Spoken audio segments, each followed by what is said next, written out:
পাঁচিলের ওপর লাফিয়ে উঠল টোটো, অল্পের জন্য প্রাণে বাঁচলেন বাড়ির মালিক।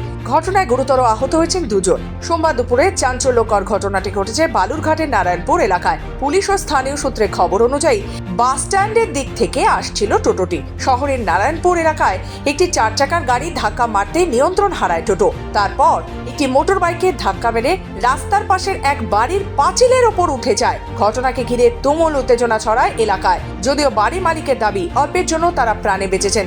ঘটনা নিয়ে তারা যথেষ্টই আতঙ্কিত। এদিকে এই ঘটনার জেরে গুরুতর আহত টোটো চালক ও যাত্রী। পরে খবর পেয়ে এলাকায় পৌঁছায় বালুরঘাট থানার পুলিশ। আমি তখন বাড়ি থেকে বার হচ্ছি, দেখে টোটোর সামনের মাথাটা এরকম উঁচু হয়ে আছে। তার আগে একটা মোটরসাইকেল গেল খুব স্পিডে। আচ্ছা, তারপরে দেখা যাচ্ছে যে একটা সাদা রঙের গাড়ি পিছন থেকে মনে হয় মেরে দিয়েছে। মেরে দেওয়ার সাথে সাথে এটা মাথাটা উঁচু হয়ে পাঁচিলের মধ্যে গিয়ে ঢুকে গেল। এটা কি আপনারই বাড়ি? এটা আমার বাড়ি। আরেকটু হলে তো বাড়ির ভিতরে ভিতরে ঢুকে যায় এবং ইভেন আমার গায়েও পড়তে পারে। আমি তখন এইখানে দাঁড়িয়ে, তাই এটা হচ্ছে এখন আমাদের রেসিং পয়েন্ট।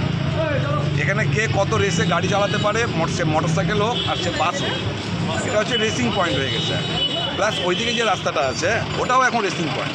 হিলি থেকে সব গাড়ি, হিলি মোড় থেকে শুরু করে বাস স্ট্যান্ড পর্যন্ত এত পরিমাণে হরেন বাজাবে যে মানুষ টিকতে পারবে না।